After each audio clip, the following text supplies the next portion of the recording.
Salve meu povo, aqui é Gley Ribeiro na voz e está começando mais um Resenha do Gley, seu podcast cultural, sempre falando sobre música com aquela pitadona de geografia, às vezes pitadona, às vezes pitadinha, é ou não é? É desse jeito, seu podcast semanal, com essa audiência maravilhosa, qualificadíssima, que está crescendo a cada semana. Estamos aí atingindo cerca de 8 países além do Brasil, e dentro do Brasil estamos em vários estados. Agradeço imensamente a essa audiência. Então, se você ouve pelo Spotify, segue o Resenha do Gley no Spotify. Se ouve por outros aplicativos, segue, dá um like. Não sei como funcionam esses aplicativos, mas o apoio é muito importante e agradeço imensamente, tá certo? Mas então, estamos aqui não para agradecer, não, para agradecer também, é claro, mas estamos aqui não para ficar nessas viagens aí, e sim para entrarmos no tema. Então vamos ao tema, e a reflexão para o dia de hoje é justamente no sentido de uma frase do Marcos Reigota que eu falei acho que no segundo ou terceiro episódio, que eu falei lá sobre as hortas e sobre a natureza,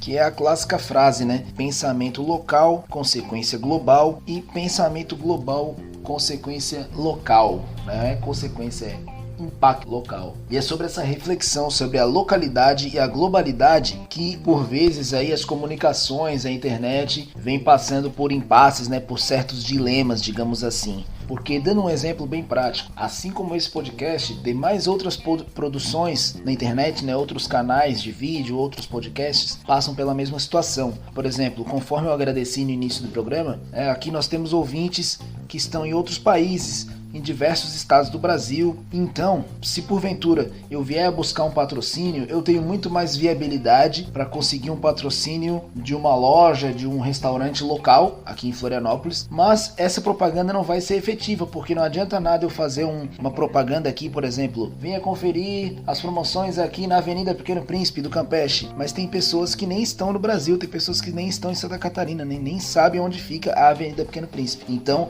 não fica bom nem pro ouvinte, nem pro patrocinador. E para além do patrocínio, existe também o dilema das temáticas a serem abordadas. Por exemplo, se eu vou abordar uma temática ambiental, eu também não posso falar, por exemplo, da poluição da Lagoa da Conceição, e sim das poluições que assolam, digamos assim, os afluentes urbanos, né, os rios urbanos, e aí a pessoa faz o esforço de análise, né, de trazer esse exemplo para o rio que tem na sua cidade, né, porque a gente também não tem como falar de todas as cidades. E o global e o local, eles se confundem muito à medida do tamanho em que o projeto se encaixa também. Ao mesmo tempo que eu tenho, por exemplo, a viabilidade de conseguir um patrocínio local, mas ele não se torna efetivo porque eu tenho ouvintes em outros lugares, eu também não tenho a visibilidade suficiente para conseguir um patrocínio global, né? Eu não posso aqui pegar, por exemplo, sei lá, a Sony, por exemplo, para dizer, os fones de ouvido que eu uso, o microfone que eu uso são da melhor marca, estão à venda no mundo inteiro. Não dá, porque eu ainda não tenho esse cacife, né, para chegar numa multinacional e oferecer meu portfólio. No entanto, um restaurante local também não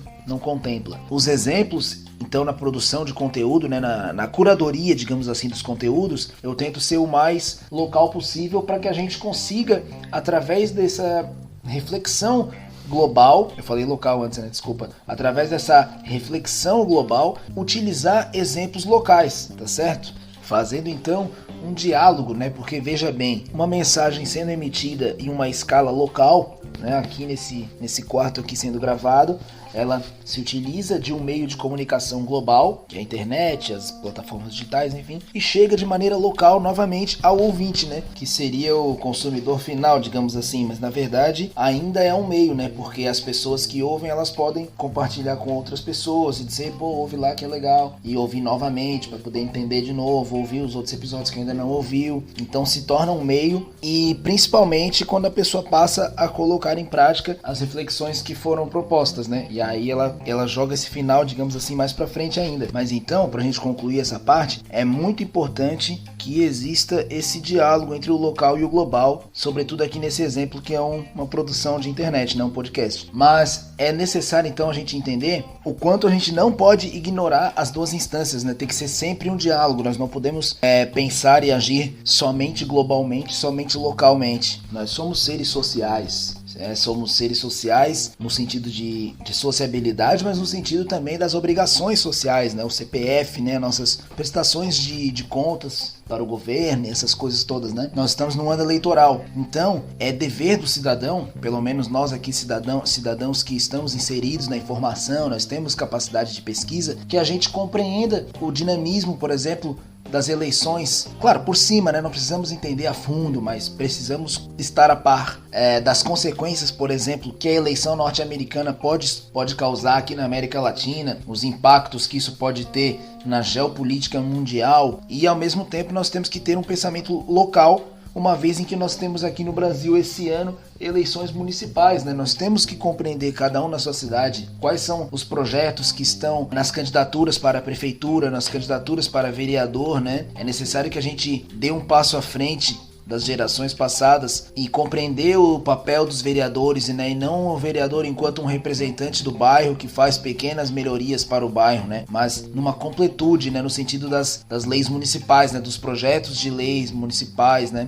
De todas essas dinâmicas exercidas ali na Câmara dos Vereadores, que por menor que seja um município, ele vai ter uma Câmara de Vereadores, e essa Câmara ela precisa ser fiscalizada, digamos assim, né? Ser olhada ao longo do mandato, né? Durante 4 anos, realmente que a sociedade civil, eu adoro falar essa frase, sociedade civil organizada, que a sociedade civil de fato seja organizada e acompanhe realmente as dinâmicas municipais, para que daqui 2 anos nós temos também as eleições federais aqui no Brasil e a gente consiga modificar, né, o panorama, ou até mesmo manter como está, caso exista algum ouvinte aqui desse programa que goste do panorama atual, que eu acho muito difícil, mas enfim, brincadeiras à parte, é dentro dessa questão, assim, nós temos que estar atentos para as obrigações sociais que a gente tem, né? É claro que a gente assistir a uma competição esportiva, a um reality show, a um filme, uma série, é muito mais emocionante do que assistir a um debate, mas é necessário que hajam os debates. Esse ano está com uma particularidade muito, muito complicada,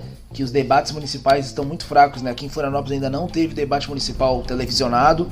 Em São Paulo, se eu não me engano, tiveram apenas numa emissora, eles estão na busca para ter em outras emissoras. Esse ano, em virtude da pandemia, abriram um pretexto enorme para não haver os debates da prefeito nas grandes capitais. E isso é um atentado muito grande à democracia. E tem pouco apoio da sociedade civil, uma vez em que a própria sociedade está naquele desencantamento político, né? A galera não tá afim de assistir debate, então justamente ocorre essa não cobrança, né? Isso num senso comum, digamos assim, né? Claro que existem grandes camadas populacionais que estão pleiteando que haja os debates, mas o senso comum não está sentindo falta, digamos assim, dos debates. Mas é uma obrigação social, né? Nossa, a gente pode utilizar nossas redes sociais, o nosso tempo de convivência social, digamos assim, para assistir, para consumir, para produzir, por que não, tudo aquilo que a gente gosta, mas nós temos obrigações, né? Aqui no Brasil nós temos o voto obrigatório, então é necessário que a gente tenha um zelo, né? Um cuidado, uma responsabilidade com esse voto e, consequentemente, que a gente consiga mobilizar quem está à nossa volta, as pessoas da nossa família, nosso ciclo de amigos, para que tenham também essa responsabilidade política, né? Tem essa responsabilidade para com o voto. E por último, mas não menos importante, o último exemplo, se trata então das questões ambientais, né? Se lá no início do episódio eu falei uma frase de um educador ambiental, com certeza eu vou concluir falando aí sobre as questões ambientais, utilizando então esse diálogo global-local, né? Local-global. Porque, por exemplo, como eu disse lá no início, né? Eu não posso falar, não é que não posso, né? Mas não é tão efetivo eu abordar exemplos locais aqui da minha cidade sobre a poluição, sobre o manejo dos resíduos, enfim, porque as pessoas estão em outras cidades, mas a gente pode falar sim sobre o nosso cuidado com os nossos resíduos, sobre o nosso cuidado com os afluentes, e isso a pessoa pode aplicar em qualquer lugar. Então, é necessário que, para além da nossa responsabilidade política, a gente tenha também responsabilidade com a nossa pegada ecológica, né? Responsabilidade com os nossos impactos ambientais, né? Que a gente faça a higienização correta dos nossos resíduos antes de botar na lata do lixo e que a gente conheça os processos realmente de separação dos nossos resíduos dentro da nossa casa, mandar o lixo orgânico com o rejeito, com o plástico, com o papel, todos esses separados corretamente, né? De maneira a gente localmente produzir um impacto global, no sentido de a cidade ficar menos poluída e com menos problemas de poluição e de gestão de resíduos como um todo, né? E esse, claro, são apenas alguns exemplos, né, de coisas que a gente pode fazer localmente e globalmente, mas se vocês tiverem mais exemplos, dá um salve lá no Instagram, @gle_ribeiro, ou no e-mail, ribeiro.ferrugem@gmail.com, e troca essa ideia sobre quais são ações que a gente pode fazer de maneira global e local nesse diálogo, que podem trazer aí benefícios para a sociedade e para o indivíduo como um todo. Tá certo? Esse foi mais um episódio de uma maneira um pouco diferente, né? Resolvi abordar a maneira de fazer podcast em si e não algum tema essencialmente musical. Mas não seja por isso. Se não é por falta de indicação, vou fazer uma agora, né? Vou indicar aqui a música Divino Maravilhoso, música divina e maravilhosa, da cantora Gal Costa, uma música dos anos 70, que trabalha bastante nessa perspectiva de um pensamento local, né? Um momento em que o Brasil estava passando ali por uma ditadura militar e uma consequência global, né? Uma vez em que diversos países da América Latina estavam passando por esse mesmo momento.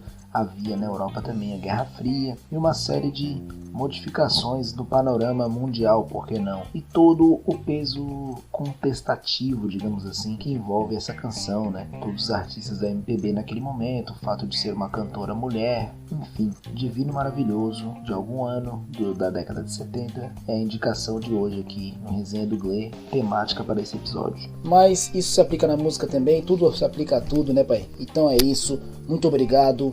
Mande esse episódio para outra pessoa, dá aquele salve lá no Instagram, espero que tenha curtido. Valeu, viva a democracia!